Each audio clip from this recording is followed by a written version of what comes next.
But in the middle of all of this brokenness, broken house and broken bodies, what I have seen to be the reality is the power of intimacy, and that intimacy is a healing gift from God. In the middle of mold remediation, demolition, plastic hung all over our house, loud air filters and purifiers and drying fans, heaters, remodeling, special needs kids, back emergency, disc rupture, spinal surgery, all of that happening, intimacy is still an invitation for comfort and healing.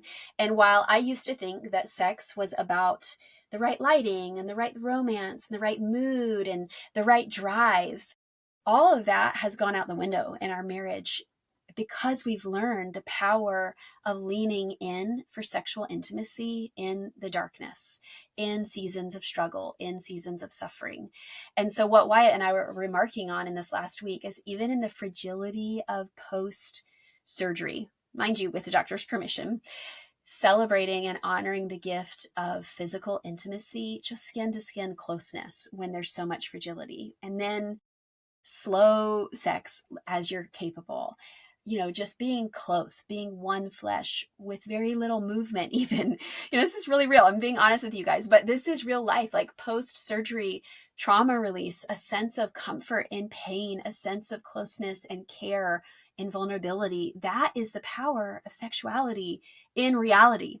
Not sexuality on TV, not sexuality in, X-rated movies. It's sexuality in suffering. It's sexuality in the midst of real life, like ceiling is falling in, literally real life. There is space for comfort, closeness, and healing. And that there's a wholeness that comes about in our bodies, in our nervous systems, in our marriages when this is me, I'm talking about our journey, we have found when we lean in, there is a wholeness even in the middle of our brokenness. And so I wonder if that might be true for you. Maybe you've experienced it. Maybe you're wondering if that's possible.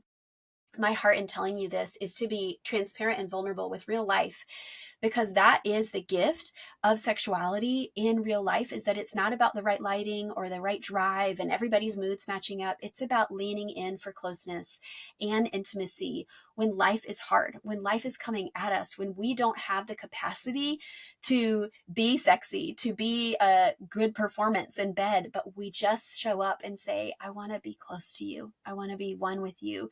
I need you in this space. And you know what it does? It creates energy. Sexual energy creates energy in our bodies. It creates a sense of solidarity. Hey, we've got this. We're in this together. It creates a sense of tenderness.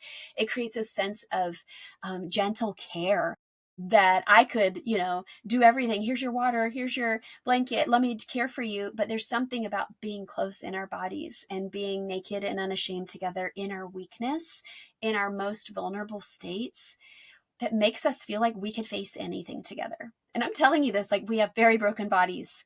We have broken minds. We have broken hearts. We have a lot of brokenness in our home. And there is a lot of wholeness and healing happening.